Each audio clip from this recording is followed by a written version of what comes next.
नमस्कार। आज चाहिँ हामी यहाँ सरप बनाउन सिक्दैछौँ। कसरी बनाउने रहेछ सरप हेर्दै जानु होला है, तपाईहरु पनि सिक्नुहोस् है। अहिले चाहिँ हामी यहाँ सरप बनाउनलाई सिकिरहेका छौँ। झोल साबुन सिक्ने हो। अनि यो पनि थाहा पाउनु भयो कि यो वाडा र नगर कार्यक्रम होइन, प्राइभेट कम्पनीको कार्यक्रम हो भनेर बुझ्नु भयो। अनि अब आज हजुरले सिक्नु भएर भोलिको दिन मात्रै आउनु भएन भने चाहिँ त्यो पनि अलिकति जरुरत पर्ने कुरा नै हो। किनभने आज सिकिदिनु, कुनै ठाउँमा चाहिँ आज सिकिदिनु भयो, आज सिकेर भोलि चाहिँ नआउने अवस्था पनि हुन्छ। किनभने भोलिको दिनमा के हुन्छ त्यो थाहा भएन होइन। अब भोलि के हुन्छ त्यो त थाहा हुँदैन नि त। अब उहाँको घरबाट उहाँ भोलिको दिनमा भ्याउनु भएन भने उहाँको घरमा हजुर जो हुनुहुन्छ त्यहाँ उहाँको मम्मी बुवा दाजुभाइ दिदीबहिनी अनि एउटा दुईटा पाउडर आउँछ। पाउडरको नाम अब भन्छु सबैले नबुझ्ने। यहाँ सुन्नुहोस् है, यसरी तपाईहरुलाई दुईटा पाउडर आउँछ अनि एउटा कलर दाना आउँछ अनि दुईटा झोल आउँछ। अनि त्यसमा चाहिँ तपाईहरुले 4 केजी नुन लगाउनु पर्छ। अनि यो सरफमा नुन प्रयोग हुन्छ भने थाहा थियो थिएन हजुरलाई? कतिजनालाई नुन चाहिँ अलिअलि लाग्छ। नुन चाहिँ गनान्छ भने नखाए के अरे खाने कम्पनीमा आउँछ नुन खोल्नु।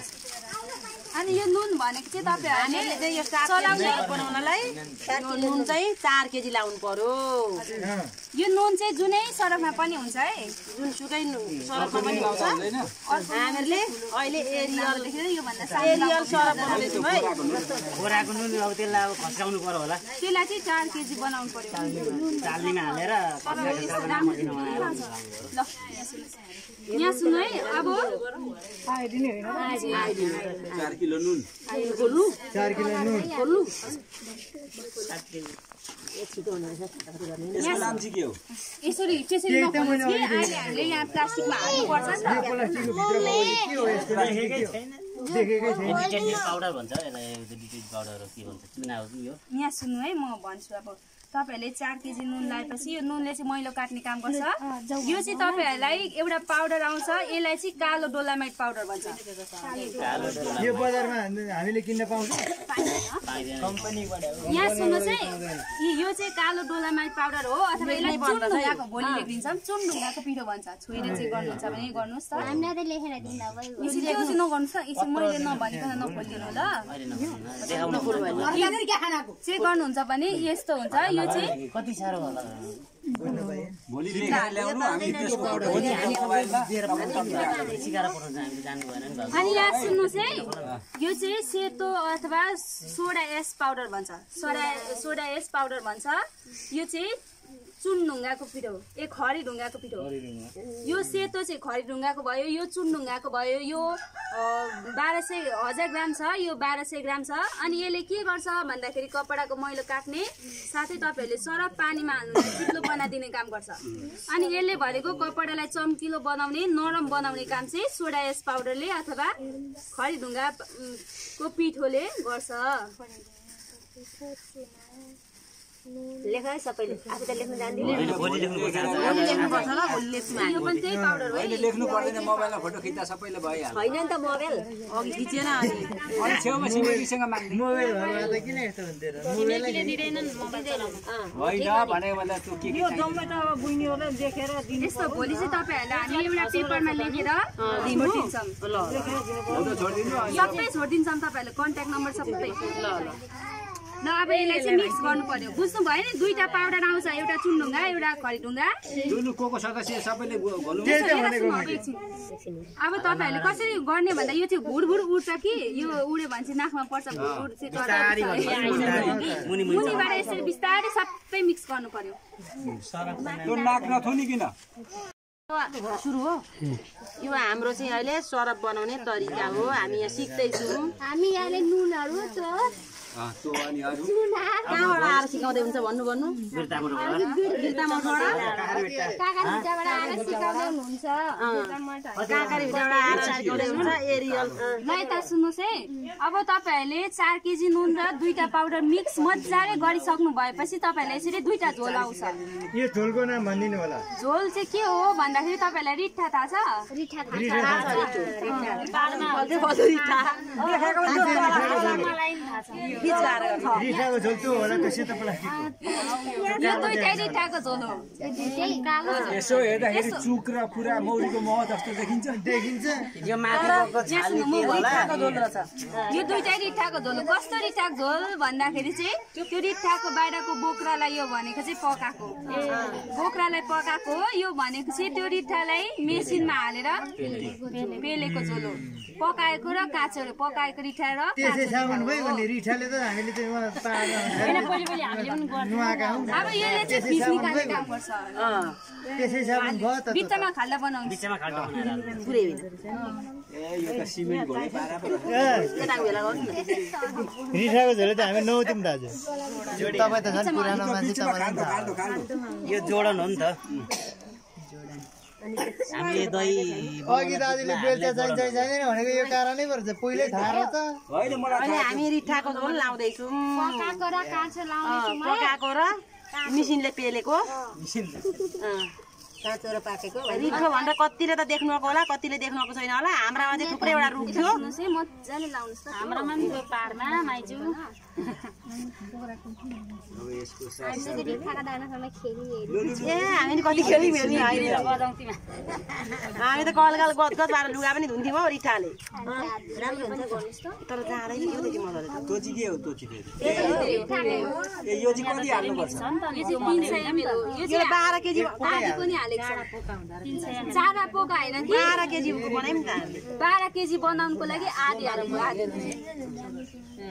अब भरे लगाएर लुगा पनि ट्राई गरिहाल्ने दुई हाल्ने सकिन आँट्यो थियो अब सरफ चाहियो यो सुक्खा हातले गर्नु त सुक्खा हातले यस्तो उहाँहरूको हातले गर्नु कसको सुक्खा छ मजाले त्यो गर्नुहोस् त बनाएर 8-7 केजी बनाएर लान पाइँदैन हजुर तपाईँहरू बनाएर लानु सामान छ ल बनाउने अहिले तत्काल बनाइदिइहाल्ने अहिले त भइँदैन होला भोलि भोलि अहिले हिँड्ने काम छ उहाँ सबै भोलि ल्याइदिनु गरिसक्नु हुन्छ अनि बनाउनु अब यो रिठा भयो यो पकाएको र काँचो रिठाको झोल भयो अब यसलाई चाहिँ मजाले प्लास्टिकमा नपर्ने गरी घोलिदिनुहोस् बिस्तारै मिक्स बिस्तारै तल नपर्ने गरी प्लास्टिकमा नपरोस् अनि बाहिर फुत्केर नजाओस् न मजाले मिक्स गरिदिनु है दुबे नलाउनु फेरि निचोरिन्छ यताबाट चुयो चुयो त्यहाँ लाएकोलाई गर्नु त निचोरिन्छ फेरि के गरे वरिपरिबाट हाल्नु न वरिपरि यतातिर आयो है आयो बाढी आयो आयो रत्तु ए रत्तु आयो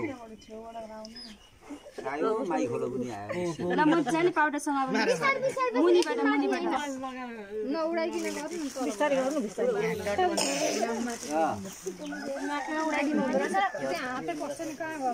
माथि माथि नउचालो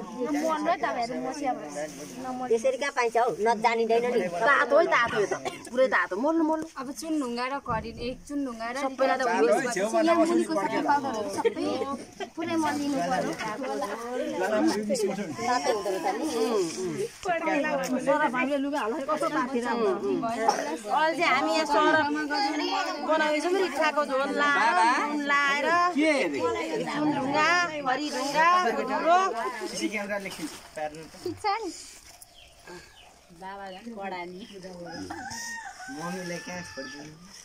ए धुलै भइहाल्दो रहेछ नि भाइको केही गरिन भनेर कराकै गर्नु हुँदै थियो आउनु हुँदै रहेछ गर्दा मात्रै देखियो केही छुनु भएको छैन भएको छैन है बनाउनु सिक्नुहुन्न नि आउनु छेउमा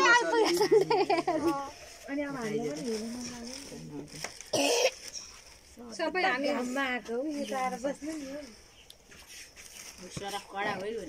12 जना भित्र क्या पर्छ नि हामी बच्चा भएपछि पनि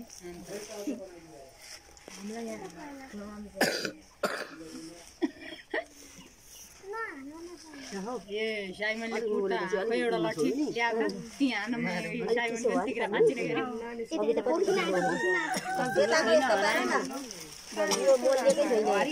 त्यहाँ ए छेउछेउ लगेर यिनै के अरे लुगामा लाएर भरे होइन सिक्न आयो भने हामी सिकाइहाल्छौँ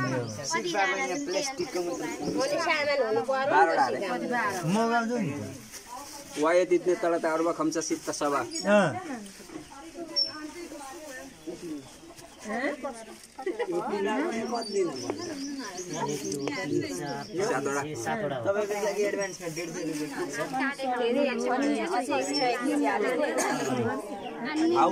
दिनुपर्छ भोलि छिट्टै आउनै त्यही त सडकमा धेरै कपडा नलिँदा पनि हुँदैन राम्रो पखाल्नु कपडा काट्छ भनेको त्यही हो धेरै बढी छ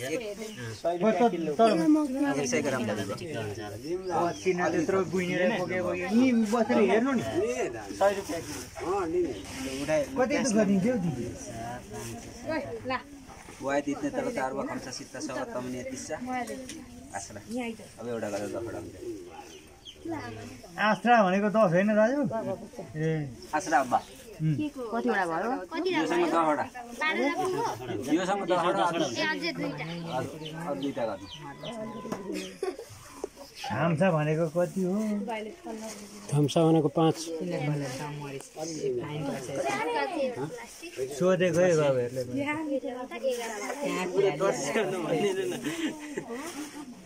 अब एउटा गर्दा हुन्छ हो त्यो एउटा गर्दा भइहाल्छ अनि सबैमा फाउ सातु भनेको कति हो एक केजी छ उहाँले लिएर जाने देखाउनु पर्यो नि त अरूलाई सातु भनेको कति हल्का लानु पर्यो ए त्यो लाने नि चलन छ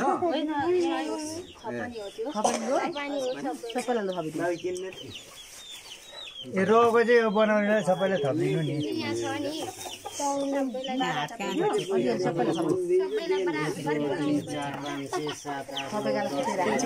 होती लगेर हाल्नु न यो सबै लानु र अनि अब चक्लेट थियो भने त्यसरी फ्यालिदिँदा चल्ने भन्छ त्यसले गर्दा भिडियो बनाउनु भएन बनायो हुनुहुन्छ बाबाले यहाँ हाम्रो चाहिँ सर पहिले सिकिसक्यो भन्नु न भन्नु कुखुरा अब यो चाहिँ थोरै चाहिँ घरबेटी म्याडमलाई दिउँ ल किनभने अब छ हुन्छ त ओके छ त अनि भोलि हामी थोरै 2-3 मिनेट आगो पनि प्रयोग गर्छौँ अनि पानी पनि प्रयोग गर्छौँ नि त भोलि पनि यीको जमहरुको तपाईहरुको यहाँ तालिम सिकाउनेलाई अनि के भन्छ यहाँनिर सिमेन्टको घर कहाँ छ सिमेन्ट छ यहाँनिर छ हजुर सिमेन्टमा सिमेन्ट यही छ त यिनीहरू बाहिरपट्टि गर्दा आङ्नामा हुन्छ त्यसमा गर्दा भइँदैन हो त्यसमा हाल्दिनु होइन फरक छ अनि मन्दिर नगर्दा भइहाल्छ लौतो लगिहाल्छ अब यो चाहिँ कसरी हालौँ भन्दा माथि लाउनु एउटा अलिकति हाल्नु उता राख्नु अलिकति हाल्नु उता राख्नु हो एक मुठी हाल्दै राख्ने अब त्यसलाई उता राख्नु उति राख्नु उति राख्नु जोगी राख्नु पर्ने 11 वटालाई हेरेकै हुन्छ